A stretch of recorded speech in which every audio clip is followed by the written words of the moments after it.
मैं सिंह बिष्ट अपने live channel India TV 24 में आपका बहुत बहुत स्वागत अभिनंदन करता हूं। इस समय मैं रायपुर विधानसभा के अंतर्गत टूनवाला में मौजूद हूं और इस समय आप हमारे साथ देख सकते हैं खास शख्सियत हैं जो कर्नल कोठियाल जी किसी परिता के मोहताज नहीं है। उनका काफ़ी नाम है, सबको मिले हैं जैसे सेवा मेडल, बड़े बड़े मेडल जो मिलते हैं, हमें भी इतना पता नहीं है सर। लेकिन सर आज आपसे एक छोटी सी बारे में कहना चाह रहा हूँ सर। 2027 ज़्यादा दूर नहीं है और हर पार्टियां इस टाइम तैयारी में भी लग गई है। सर आपकी भी काफ़ी सरगर्म तेज हो गई है, तो सर क्या कहना चाहेंगे इस बार? क्या आप चुनाव लड़ना चाह रहे हैं क्या डोईवाला से या रायपुर से?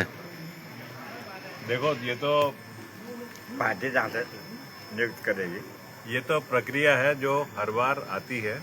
तो 2027 में उत्तराखंड में चुनाव होने, पार्टी अपनी तैयारी कर रही है, लेकिन उससे ज़्यादा पार्टी एक काम और कर रही है कि संगठन को कैसे मजबूत करा जाए और संगठन के जरिए जो ज़रूरतें होती हैं लोगों की, समाज की, वो एक तरतीब में ला करके कैसे उसको आगे करा जाए और संगठन के जरिए ही जो विचार ऊपर के होते हैं वो सबसे ज़मीन तक कैसे पहुंच सकें।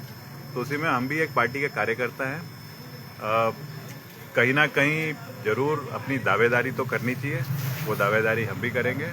पार्टी जिस प्रकार से समझेगी कि आपको चुनाव लड़ना चाहिए, कहाँ से लड़ना चाहिए, वो डिसाइड पार्टी करेगी। लेकिन उससे पहले क्योंकि ये एक राजनीतिक प्रक्रिया है तो उसमें हम भी दावेदारी करेंगे। और मैं इस बार जो दावेदारी है, प्रयास ये है कि जैसे कुछ मेरे को हिंट मिले हैं, कुछ इंडिकेशन है और जो फौजी लोग हैं जो मेरे को बोल रहे हैं, तो किसी फौजी बाहुल क्षेत्र से जिस भी विधानसभा का होगा वहाँ से दावेदारी करी जाएगी।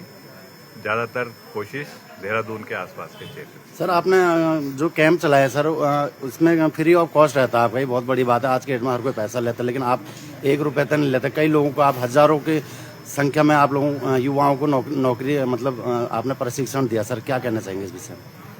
देखो, कैंप तो एक वो प्रक्रिया है कि जब मैं 2013 में यहाँ पोस्टिंग आया तो उस टाइम पे कहीं हमें लगा कि एक हमारे अंदर क्षमता है फौज के लिए युवाओं को ट्रेन करना, उनको दिशा देना कि किस प्रकार से इंडियन आर्मी या बेल्टेड यूनिफॉर्म फोर्सेस में जाया जा सकता है। तो उसके लिए हमने कैंप चलाने शुरू करे थे यूथ फाउंडेशन के नाम से। आज हमारे 4 कैंप चल रहे हैं इस टाइम पे। एक अगस्त्यमुनि में है, एक श्रीनगर में है, एक देहरादून में है, यही डोईवाला विधानसभा में लेखक गांव में, और एक है कोटद्वार में। तो इनसे लड़कों को ट्रेन करा जाता है कोई 3-3.5 महीने, और उसके बाद में फिर वो नेचुरल प्रोसेस में जाते हैं अपनी भर्ती के लिए। पर करीब 90-95% लड़के सेलेक्ट हो जाते हैं। तो अभी तक इस कैंप से जो हमारे पास डेटा है उसके हिसाब से कोई 15,500 लड़के अलग अलग पलटनों में भर्ती हो चुके हैं। तो ये तो एक वैसी प्रक्रिया है जो कभी हमारे पिताजी गढ़वाल राइफल में भर्ती हुए थे एक सिपाही के तौर पे, 8 गढ़वाल राइफल में। तो बस वो हमारी इच्छा है कि हम कैसे समाज में एक प्रक्रिया को आगे बढ़ा करके और अपना योगदान दें। सर थोड़ा आज फौज की बात करी जाए तो सर कौन सी आप यूनिट से रिटायर हैं सर, क्या कहना चाहेंगे?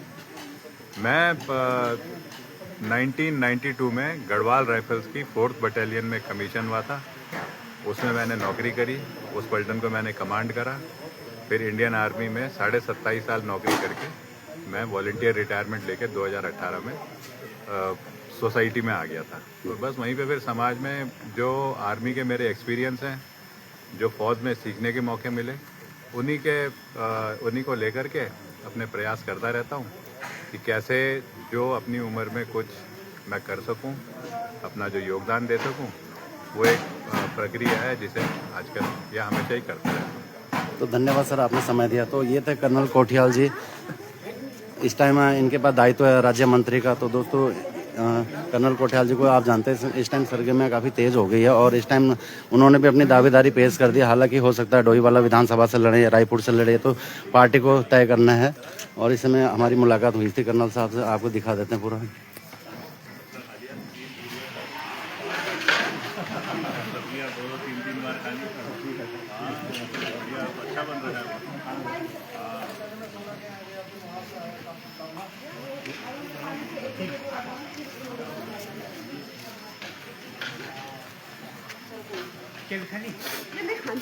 खागा तो दिखा के नहीं खाना।